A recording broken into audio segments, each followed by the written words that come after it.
కాలం మారుతోంది కానీ సత్యం కాదు. యుగాలు దాటినా ధర్మం నిలిచి ఉంటుంది. ఇవి కేవలం పురాణాలు కావు, మన మూలాలను గుర్తు చేసే ప్రతిధ్వనులు. ఇది సనాతన కథలు ఛానల్కి స్వాగతం. నా పేరు కార్తికేయ. మహాభారతంలో ఎంతోమంది యోధులున్నారు కదా, కాని కొన్ని కథలు మాత్రం మనసులో అలా ఉండిపోతాయి, ఆలోచింపచేస్తాయి. ఈరోజు మనం మాట్లాడుకోబోయేది అలాంటి ఒక వీరుడి గురించే. ఇది కేవలం ఒక యుద్ధకథ అనుకుంటే పొరపాటే. ఇది ధైర్యం, త్యాగం, ఇంకా విధి, వీటన్నిటినీ కలిపిన ఒక గొప్ప గాథ. ఒక్కసారి ఊహించుకోండి, ఒక చెక్కుదారిలోకి ఎలా వెళ్లాలో మీకు తెలుసు, కాని బయటకు ఎలా రావాలో తెలీదు. ఎలా ఉంటుంది? సరిగ్గా ఇదే ప్రశ్న అభిమన్యుడి మొత్తం జీవితాన్ని శాసించింది. అతని కథని విషాదంగా మార్చినా సరే, అతన్ని చరిత్రలో నిలిపింది కూడా ఇదే. సరే, ఇక మన కథానాయకుడి దగ్గరికొద్దాం. అభిమన్యుడు సామాన్యుడు కాదు, సాక్షాత్తు శ్రీకృష్ణుడి మేనల్లుడు. గాండివధారి అయిన అర్జునుడికి, సుభద్రకి పుట్టిన తేజస్సు. కాని ఇక్కడే అసలు విచిత్రమైన విషయమేంటంటే, అతని విధి, అతని జ్ఞానం రెండూ కూడా అతను పుట్టకముందే రాసిపెట్టి ఉన్నాయి. అదొక అద్భుతమైన సందర్భం. తల్లి సుభద్ర గర్భవతిగా ఉన్నప్పుడు తండ్రి అర్జునుడు ఆమెకు చక్రవ్యూహం గురించి వివరిస్తున్నాడు.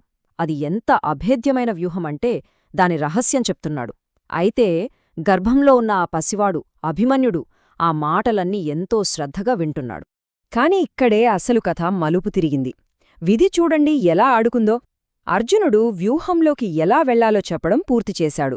కాని బయటకు ఎలా రావాలో చెప్పే సమయానికి సుభద్రకి నిద్రపట్టేసింది. అంతే, గర్భంలో ఉన్న అభిమన్యుడికి లోపలికి వెళ్లే దారి తెలిసింది, కాని బయటకొచ్చే దారి మాత్రం తెలియకుండా పోయింది. ఆ అసంపూర్ణ జ్ఞానమే అతని తలరాతను మార్చేసింది. సరే, ఇక కాలచక్రం గేర్రున తిరిగింది. కురుక్షేత్ర సంగ్రామం మొదలైంది. మన కథ యుద్ధంలో అత్యంత కీలకమైన రోజుకి చేరుకుంది. 13వ రోజు. ఆ రోజు పాండవులకి ఒక పెద్ద అగ్నిపరీక్ష ఎదురైంది. ఏంటా పరీక్ష అంటారా? అదే చక్రవ్యూహం. సాక్షాత్తు ద్రోణాచార్యుడు పన్నాడుదాన్ని. అదొక తిరిగే మృత్యుచక్రం లాంటిది. ఒక్కసారి లోపలికి వెళ్లారంటే ఇకంతే, బయటకు రావడం దాదాపు అసాధ్యం. పాండవ సైన్యాన్ని మొత్తం మింగేయడానికి సిద్ధంగా ఉంది ఆ వ్యూహం. పరిస్థితి ఎంత క్లిష్టంగా మారిందంటే, పాండవుల వైపు ఆ వ్యూహాన్ని ఛేదించగలిగే ఒకే ఒక్క యోధుడు అర్జునుడు.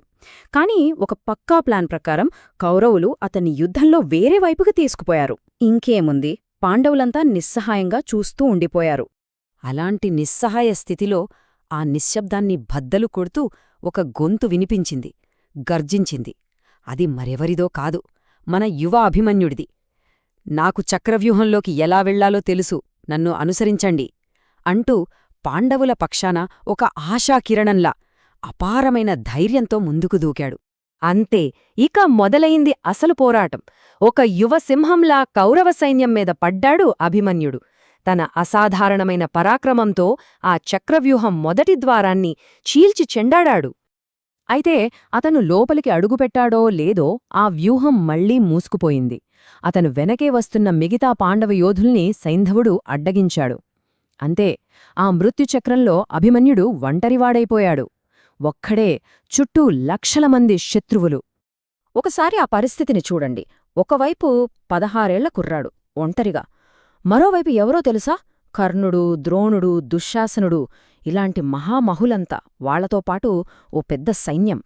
ఇది యుద్ధమే కాదు, అసలు పోల్చడానికి కూడా వీల్లేనొక అసాధ్యమైన సవాలు. వయస్సు 16, కాని అతని పరాక్రమం చూస్తే ఒక మండుతున్న అగ్నిలా ఉంది. అతని దెబ్బకి కౌరవ సైన్యం చెల్లా చెదురైపోయింది. ఎంత అనుభవజ్ఞులైన యోధులైనా సరే ఆ కుర్రాడి ముందు నిలబడలేకపోయారు. అప్పుడు వాళ్లకి ఒక విషయం అర్థమైంది, ఈ సింహాన్ని ఒంటరిగా ఎదుర్కోవటం మన వల్ల కాదని. అందుకే నక్కల గుంపులా ఒక్కటయ్యారు. ధర్మయుద్ధంలో అతన్ని గెలవడం అసాధ్యమని తెలిసిపోయి అధర్మానికి, అన్యాయానికి తెరలేపారు. ఆ క్షణం కురుక్షేత్రంలో యుద్ధనియమాలన్నీ గాల్లో కలిసిపోయాయి. ఒక యోధుడిమీద అంతమంది కలిసి దాడి చెయ్యడం మొదలుపెట్టారు.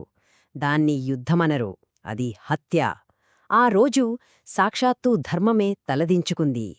వాళ్ల అధర్మం ఎలా సాగిందంటే చూడండి, వెన్నుపోటు పొడిచి రథాన్ని ముక్కలు చేశారు. చేతిలో ఉన్న విల్లుని విరిచేశారు. ఆయుధాలు లేని ఆ వీరుణ్ణి చుట్టుముట్టి అత్యంత క్రూరంగా దాడికి దిగారు. రథం పోయింది, చేతిలో ఆయుధాలు లేవు. అయినా అతనిలో ధైర్యం చావలేదు. విరిగిన రథచక్రాన్నే ఆయుధంగా పట్టుకొని సింహంలా గర్జించాడు. ఆఖరికి ఒట్టి చేతులతోనే పోరాడాడు. చివరి శ్వాస ఉన్నంతవరకు అతని పోరాటమాగలేదు. దీన్ని కదా అసలైన వీరత్వమంటే. కాని అంతమంది అధర్ములను ఒక్కడే ఎంతసేపని ఎదుర్కోగలడో చెప్పండి. ఆ వీరుడి పతనం మొత్తం యుద్ధగతినే మార్చేసింది. ఆఖరికి ఆ 16 పరాక్రమశాలి కురుక్షేత్ర రణభూమిలో వీరమరణం పొందాడు. అతని పతనం కేవలం ఒక యోధుడి మరణం కాదు, అది ధర్మయుద్ధం అని పిలవబడే దానిలో ఒక చీకటి అధ్యాయానికి ఆరంభం. కాని అభిమన్యుడి త్యాగం వృధా కాలేదు. తన కొడుక్కి జరిగిన ఘోరం తెలిసినప్పుడు అర్జునుడి దుఃఖం కాస్త ప్రతీకార జ్వాలగా రగిలింది. ఆ ఒక్క మరణం కౌరవులు ఎంత అధర్మానికి పాల్పడ్డారో లోకానికి చూపించింది. పాండవుల్లో గెలవాలన్న కసిని 100 రేట్లు పెంచింది. అందుకే చూడండి, 1000 ఏళ్లు గడిచినా సరే అభిమన్యుడి కథ మనల్ని ఇప్పటికీ కదిలిస్తుంది. అసలు అతని త్యాగం నుంచి మనం ఏం నేర్చుకోవాలి? అభిమన్యుడు ఈ పేరు ఇప్పుడు కేవలం ఒక వ్యక్తి పేరు కాదు, అదొక ప్రతీక.